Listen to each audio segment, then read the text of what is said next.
our religion says those who want to be religious, they've got the free will to be religious. Those who don't want to be religious, it's up to them. They can choose the way that they choose. Someone turned around and said, but this Rima Faqih, she doesn't wear hijab, that means she's not good. Does that mean that every girl who doesn't wear hijab isn't good in Islam? We reply by saying, no, not at all. If a woman doesn't wear hijab in Islam, it doesn't mean that woman is a bad human being. No. The problem sometimes has to be examined in a different way. What do I mean? I mean that in our communities today, we have become narrow-minded. The moment we see someone of our woman who doesn't wear the hijab, we turn around and say, look how bad a person they are. No, no, no, you're using the wrong terminology. When you look at a person who's not wearing hijab, let's say Rima now, we accept it, she used her free will. Someone came and said she doesn't wear hijab, she's a bad person. No, that's not the right conclusion. When someone doesn't wear hijab, there could be a number of reasons. The first reason a woman may not wear hijab in Islam, maybe because of people like me and people like me in my job. What do I mean? I mean sometimes it's not the woman that's bad, it's the preacher who's explaining in the wrong way. Because sometimes you've got people who sit on the minbar, all the women who don't wear hijab are going to hell. So who are you going to change talking like that to people? As in, when you talk like that, where are we? Are we sitting down in a place where you want to burn the human or you want to give mercy to the human? When you talk from the minbar of Al Muhammad and you sit down and you say, on the day of judgment your hair will be burning and there'll be molten lead coming through your hair and I don't know, God knows coming out of where. When you speak like that, that woman in the 21st century is going to turn around to you and say, look, I don't mean to be rude to you, but could you explain it in a different way? As in, I as a human being don't like to be told that I will be hanging from my hair and I'll be burning in the bottom of hell. Someone says, but Sayyid Ammar, this is written in our ahadith. Of course, if it's written in our ahadith, then without a doubt we respect what's in the ahadith. But I'm not talking about what's in the hadith, I'm talking about the way you approach the issue. You want to sit down like an evangelical preacher who wants to send the world to hell, nobody's going to come towards the religion. When you find the first reason why we have some people who don't wear hijab, who may end up one day adopting the Miss USA contest like this girl did, it could be because of years of majalis where she heard preachers, instead of talking about what's the positive way of wearing the hijab, all they ever did was concentrate on the negative. Do you know how many we lost in the generation aged 30 to 40? Do you know in my travels around the world how many in the generation aged 30 to 40 do not come to the mosques anymore? And do you know why they didn't come to the mosques anymore? Because for years they weren't listening to a minbar of mercy. They were listening to a minbar which just wanted to destroy the people who were listening. 30 to 40-year-olds who were put off religion because of the minbar. Instead of the minbar being a minbar of mercy, it became a minbar where the speaker would look down at his crowd, not be alongside his crowd. You find the first reason someone comes out like this is because of the method we are using. The method we are using sometimes may be wrong. Then number two, there may be a second reason why someone comes out like this when they don't wear hijab. Because we are focusing on the piece of the jigsaw, but once again we're not explaining the puzzle as a whole. Dr. Ali Shariati, the famous Iranian thinker, used to say, when they asked him, why is it that there are women out there who don't wear hijab? Do you know what he replied? He said, it's not because they haven't heard a lecture on hijab. They've heard thousands. It's because they don't trust the religion as a whole makes any sense to them. If you were first to explain the structure of the religion and the fact that it's a holistic way of life, then after that you would see that the jigsaw piece that's hijab would be adopted straight away. What are we doing? We're focusing on the jigsaw piece, but we've forgotten the puzzle. When I see someone who doesn't wear hijab, it's not for me to come and tell them, you should wear hijab, you're wrong not to wear hijab. No, I would first come and say that holistically, do you think Islam is a way of life? They'd reply, yes, holistically I believe it's a way of life. Theologically, I believe in the God of Islam. Ethically, I believe in the akhlaq of the Prophet of Islam. But jurisprudentially, I have a doubt about whether hijab is wajib or not. When I come to that person, theologically, when they don't wear hijab, does that mean that they don't believe in the God that I believe in? No, they do. Akhlaq wise, does that mean they don't have akhlaq? Wallah, in some cases, some of them do. But the area of law, maybe they differ with me.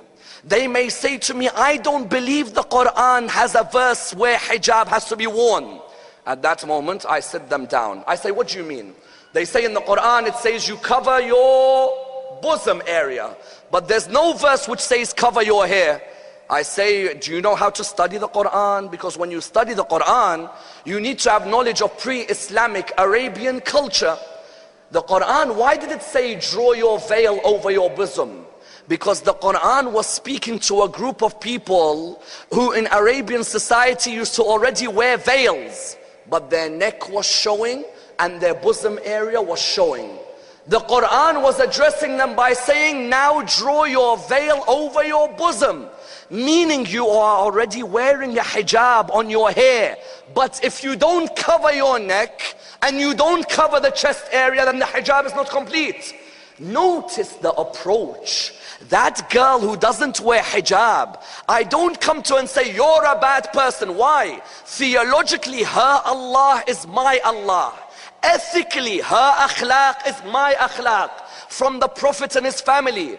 But jurisprudentially, I come to her with a different understanding. Then there's a third reason why someone like Rima may not have come towards hijab. Do you know what it is?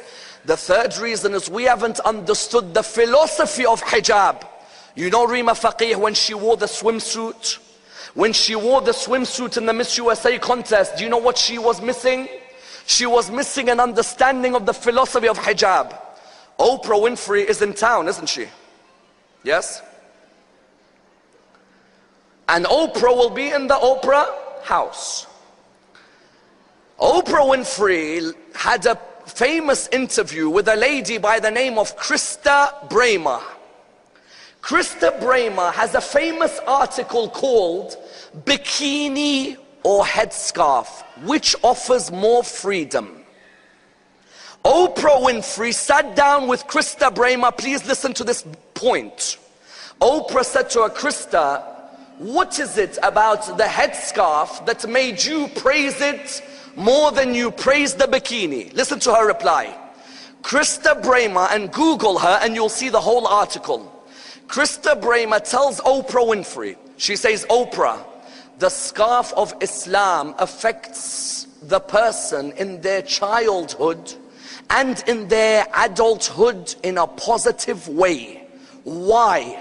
She said, I was married to an Arab Muslim. She's married to an Arab Muslim. She says, when I'm married to him, my husband is of Islamic values. I love the religion, but we had a difference. I didn't want my daughter to wear hijab at the age of 9. And he wanted my daughter to wear at the age of 9. She said, but when my daughter wore the hijab, I realized my husband was right and I was wrong. Do you know why? Listen to why. She said, as a human, we have 3 skins. If you peel one skin off, there's a second. And if you peel a second, there's a third. Go and study biology, you'll see that we have 3 skins as human beings. She said, Islam's the only religion which tells you that you as a woman have 3 skins as well. Please understand what she says. She says, do you know my daughter, when she went to school, I was fearing the day she'd have to go swimming. Because my daughter is going from childhood to adolescence. It's pressure in the media today about the body of a woman. When she goes swimming at that young age, I'm thinking, how much pressures does she have that I had, that my body was changing and I have to wear this swimsuit at this age? And I've got all these young boys who are around me who may not be affected, but I'm affected by the changes in the other girls around me. Am I changing too early? Are they changing too early? Am I wearing it in the right way? Are they wearing it in the right way? She said, Oprah, I looked at my daughter and I took her away from the swimming lessons And I felt my daughter was developing in adolescence in the way she should be, not through pressure, but through freedom. She said, because my daughter was not meant to take that much pressure at a young age in seeing her body changes. She said, Oprah, do you see anorexia? Do you see bulimia? Do you see how many girls are under pressure because of their bodies? She said, when I looked at Islam saying, let the girl be comfortable, don't expose her to the skimpy dresses you expose her at that young age.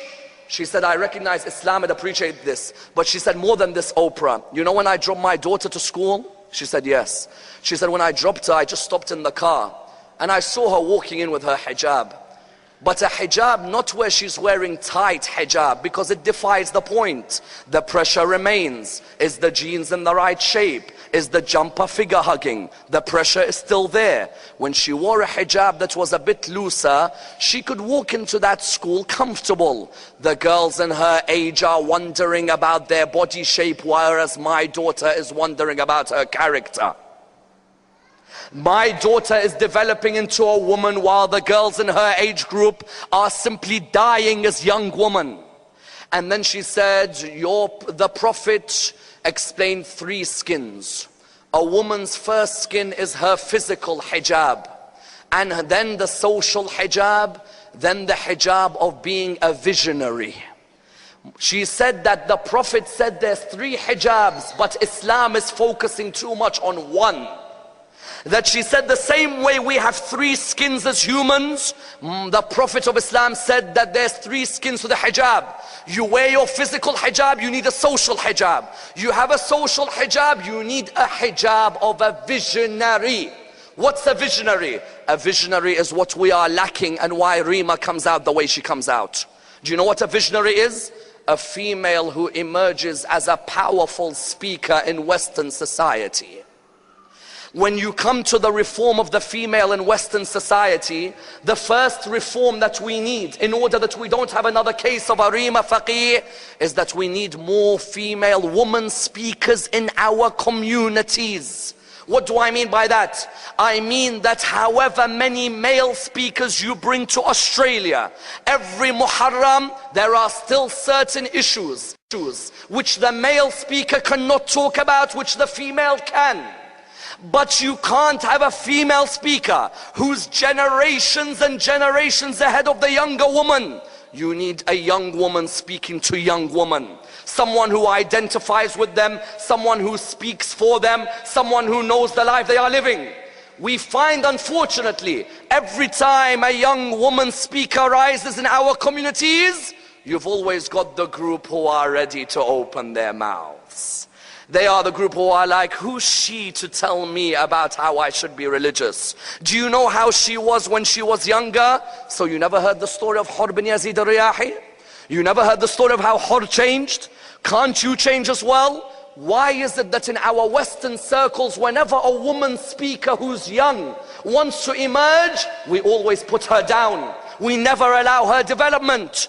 In the same way, I can sit on the minbar of Ahlul Bayt as someone. For the males of the community, there has to be even more than me in terms of the females coming to speak. That's number 1.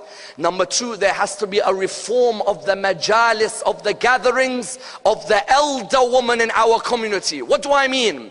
I mean, do you know it's reached a stage where in the lectures of the elder woman in our community, it's reached a stage where the women go there to cry, not to learn. What do you go there for? You listen to the lecturer, she makes you cry. Give me a topic.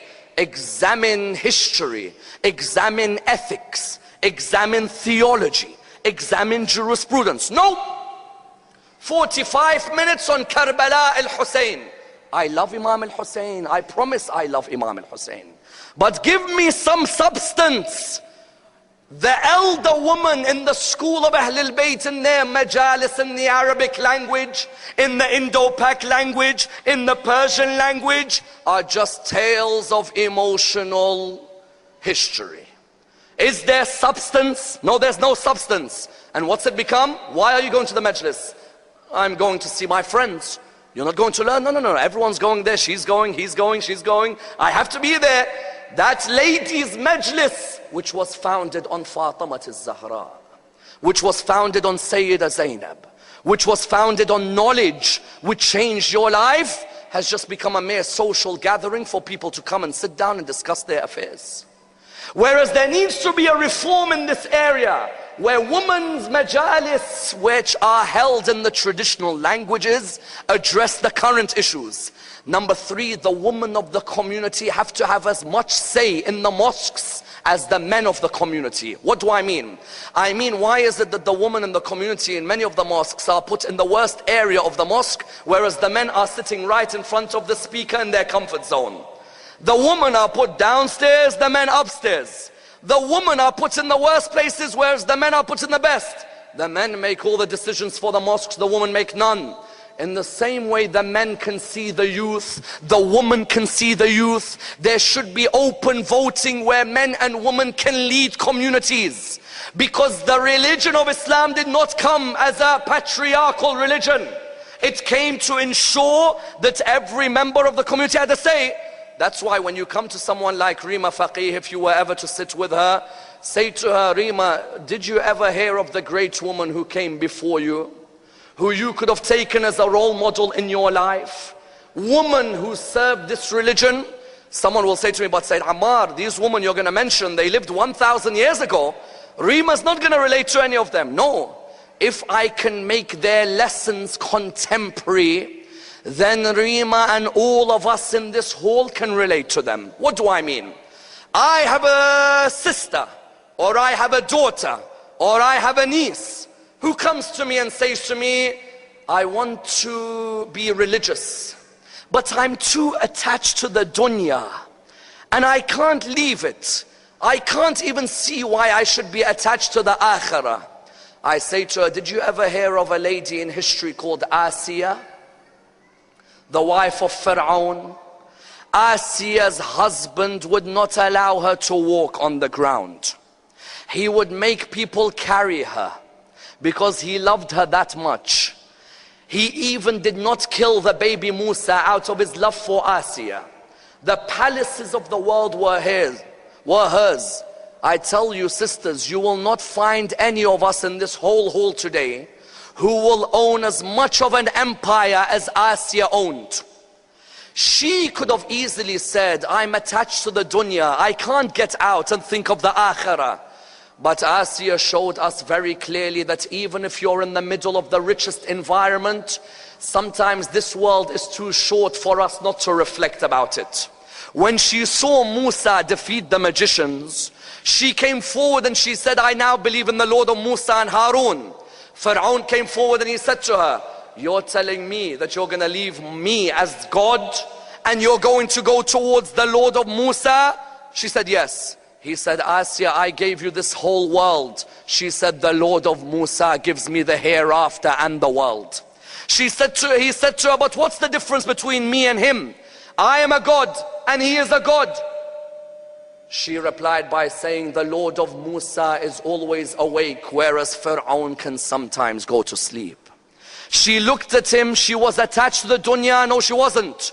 When you say, I can't leave the love of this world, I'm too attached to it, take her as a role model. She could have been attached to this world, yet at the end, what did she say? Oh Allah, build for me a house with you in Jannah. You could take her as an example. Someone comes and says, Sayyid Ammar, I want to be involved in the political affairs of my country, Australia. I want to get involved in politics. I want to change the future of the political environment. Who can I take as a role model? I say, take Fatima al-Zahra alayhi salam as your role model. Fatima al-Zahra did not just stay at home and say, I as a woman am only going to bring up Hassan and Hussein and Zainab and Kulthum and nothing else. Fatima al-Zahra knew that unless the woman gets involved in the political world, then we'll have cases of injustice which may happen, cases of oppression which may happen. You as a woman can represent your community. Do not let any man come and tell you that politically you have no place. Politically, that Fatima stood up and spoke to the whole of Medina about those who usurped the leadership of Amir al-Mu'mineen. And she stood up and spoke about those who took the land of فتاة from her. Fatima could have turned around and said, no, it's haram. It's not part of hijab to enter politics. On the contrary, you enter to serve Islam. You enter to remove oppression. You enter and you're not compromising your values. Then there's no problem whatsoever. Fatima al-Zahra's khutbah at فتاة is a khutbah every single one of you should have read by your age. If you haven't read it, then don't cry for Fatima. There's no point. Your tears have to be matched with research, with knowledge, with implementation. Read that khutbah of Fatima, your grandmother, the lady who held your religion. Read that khutbah where she shook the whole of Medina on the political scene. Someone comes forward and says that I look at the oppression happening in the world. I want to start a group on the internet or in my community speaking out against oppression. Look at Sumayya, the mother of Ammar ibn Yasir. Sumayya, sitting down, originally hadn't been a Muslim. She saw her son Ammar become a Muslim.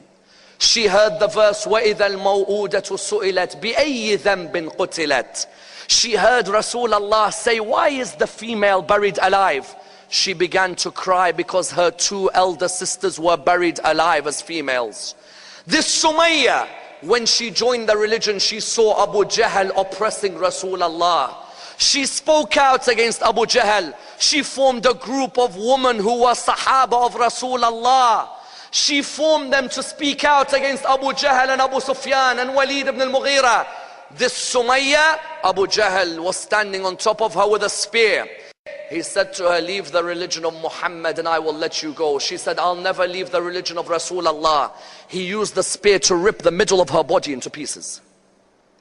Isn't Sumayya alive today? Don't we have Sumayyas? Don't we have Sumayyas who are forming groups to speak out against injustice? Then there's a fourth group of women who come. They say, Sayyid Ammar, I want to be religious, but my family isn't religious. I say to them, did you not hear the story of Jamila, the daughter of Abu Amr, who was married to Hanzala, the son of Abdullah ibn Ubay? Jamila, her father was a Christian monk. She converted to the religion of Islam knowing her father was an enemy of Rasulullah. She didn't let her father's religion affect her religion. She didn't say, my dad isn't religious, therefore I can't be religious. She said, I'm going to join the religion of Rasulullah.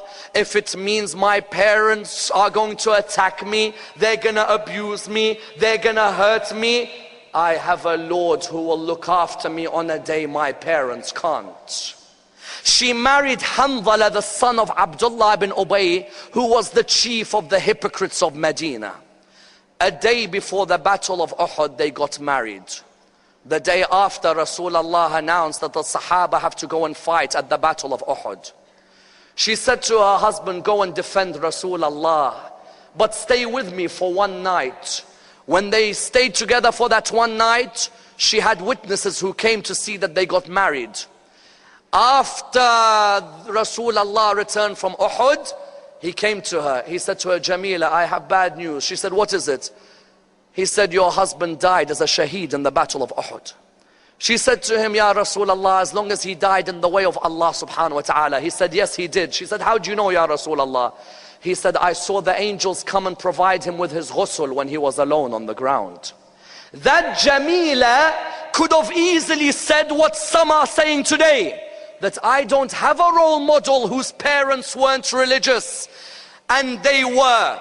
Jamila is a role model for you. Her parents weren't religious, but she was. Then there are some who come forward and say, give me a role model who built a business and she got money, but the profit which she made, she gave towards Islam.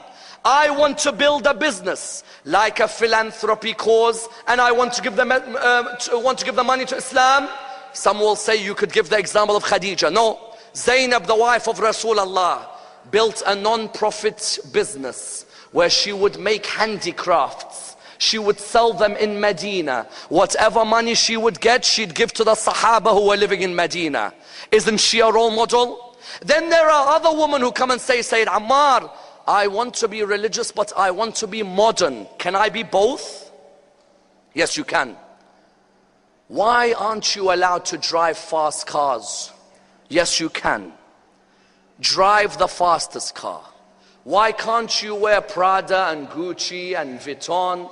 Wear all of them. There isn't a problem. Why can't you live in the best of houses? Live in the best of houses.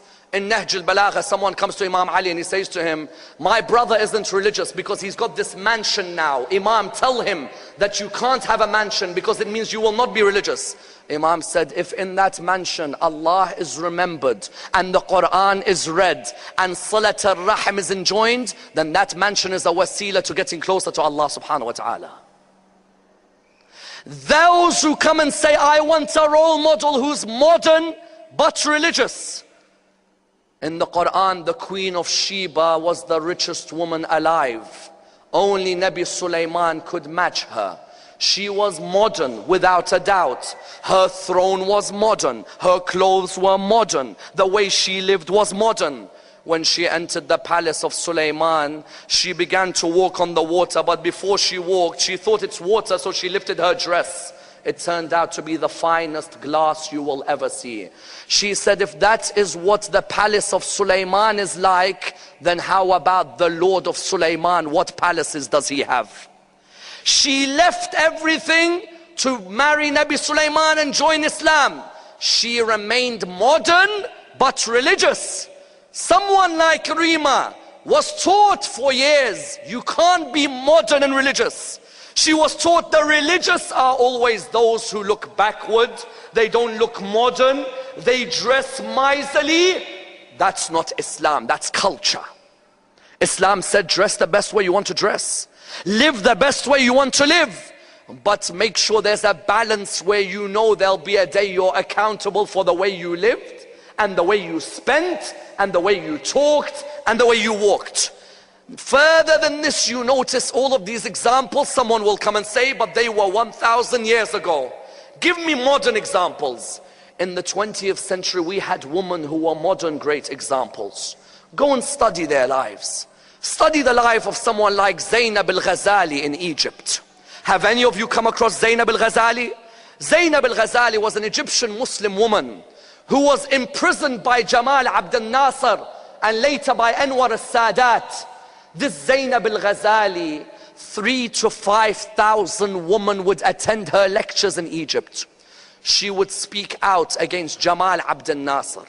She would speak out calling him Pharaoh because of the way he dealt with the people. They put her in prison. In her book she wrote how she was tortured in prison, but that she was inspired by a woman who helped Rasulullah in the battle of Uhud. In the battle of Uhud, there was a woman who helped Rasulullah when he was alone on the mountain. Imam Ali was with him, Abu Dujan al-Ansari was with him, and this woman was alongside him. Zainab al-Ghazali, she was inspired by this woman. Jamal Abdel Nasser put her in prison for years. She didn't stop. When she came out of prison, she kept on speaking out against the injustice that was happening in that society. Women were changing. She was empowering women. At the end, many women in Egypt come towards religion because of Zainab al-Ghazali. She's a modern example for you to use. Her three skins. She had the physical hijab, the social hijab, and the visionary hijab. How could I build a vision for Muslim women in Egypt? Ghazali was a visionary for Muslim women. Then you had a lady in Iraq by the name of Bint al-Huda. Original name Amina al-Sadr. The sister of Sayyid Muhammad Baqir al-Sadr. May Allah bless their souls. Do you know this?